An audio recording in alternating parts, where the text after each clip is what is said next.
È il momento della rubrica dedicata alla professione del pedagogista clinico. Oggi è ospite con noi la dottoressa Giovanna Giacomini.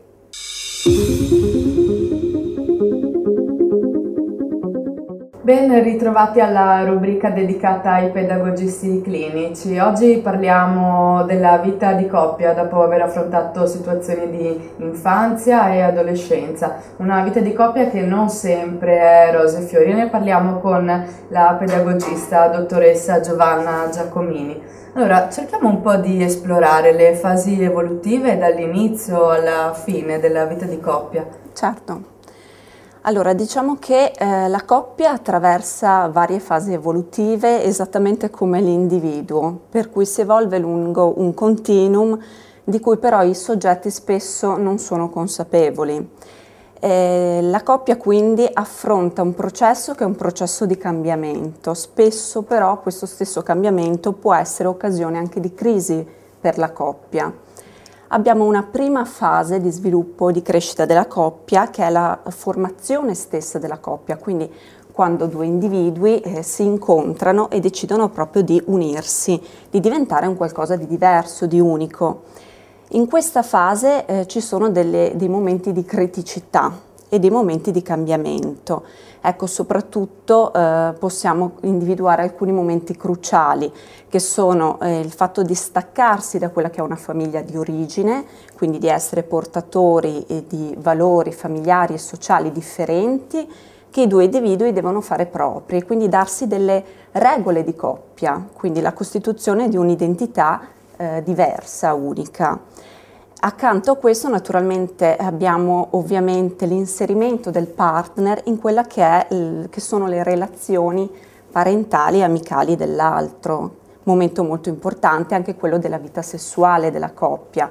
Tutte queste prime fasi, seppur affrontate semplicemente anche con entusiasmo dalla coppia appena nata, diventano anche un'occasione di trasformazione del singolo individuo che si mette in discussione.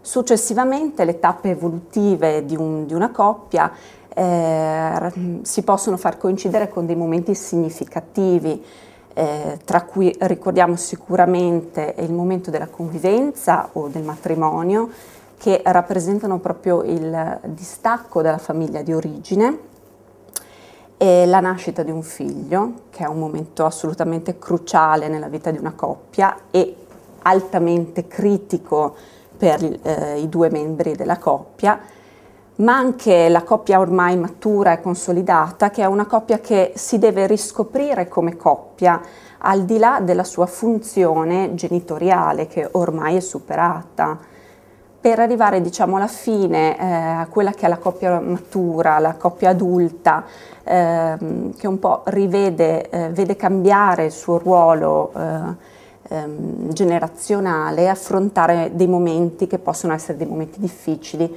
come quelli appunto della malattia o delle perdite. Ecco, lei ha parlato molto di criticità nella vita di coppia, ma il pedagogista non aiuta solo a superare questi momenti, bensì diciamo, aiuta a sviluppare anche le potenzialità che ha questa coppia, no? Certo, assolutamente.